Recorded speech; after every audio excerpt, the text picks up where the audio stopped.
Good morning, you adorable little diva. Okay, Daddy has to go make the videos now. Come on, let me go.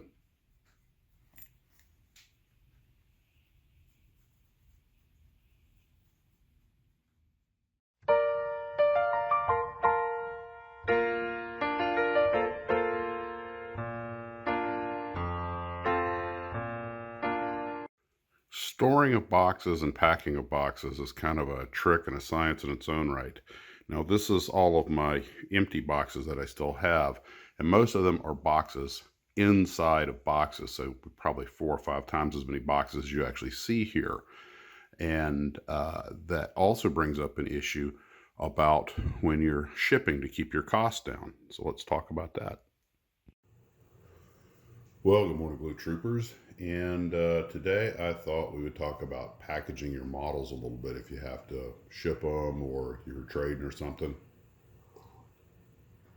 Oh, I love coffee. So, anyway, gentleman Fernando had made me a deal. He's a glue trooper who had said he had a couple of models he might be willing to trade, and I didn't want to trade anything that you guys had gifted to me because they're gifts, but I did have some models that have been in the stash for a long time, and I mean long before I started this channel.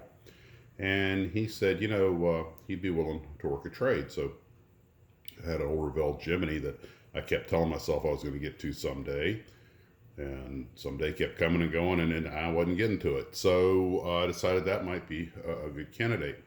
But what I was interested in was how he packaged it. So this is the box he sent it in, and there's actually 3 models in here.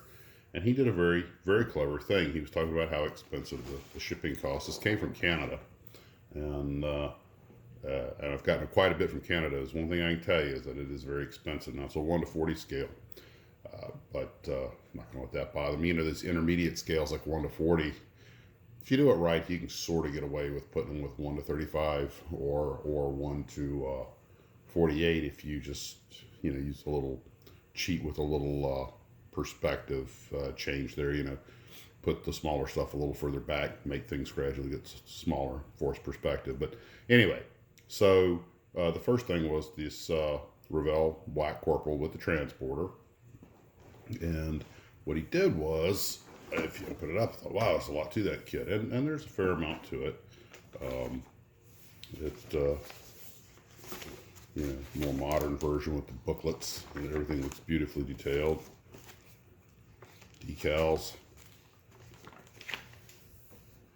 And here's the kit. It's actually going to be a pretty sizable kit when it's done. I mean, there's just the body of the Corporal missile compared to my hand to give you some idea. But then he also, there's 2 other kits in here. One of them is the monogram missiles, and I'll set that over here. And the missiles in the base, molded in 2 colors. Then there's this little U-boat. And what he did was, this U-boat's by Hobby Boss. And what he did was he took the other boxes out, flattened them out, and put them down on the bottom. And there's the instruction sheet and decals, which are separately packaged, of course. And you got your Russian and American flags. So, and then of course here's the folded up box for the US and Russian missile set. And here's the bottom of the box. In fact, since I have it here, I'll just go ahead and put these in their appropriate boxes now.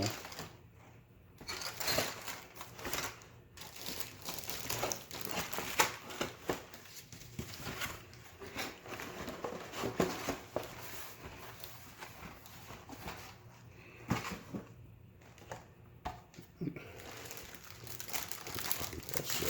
there.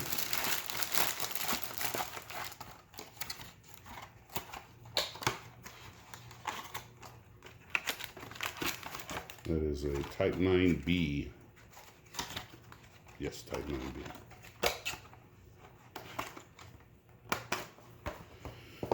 We always watch unboxing videos. Now we're watching a reboxing video.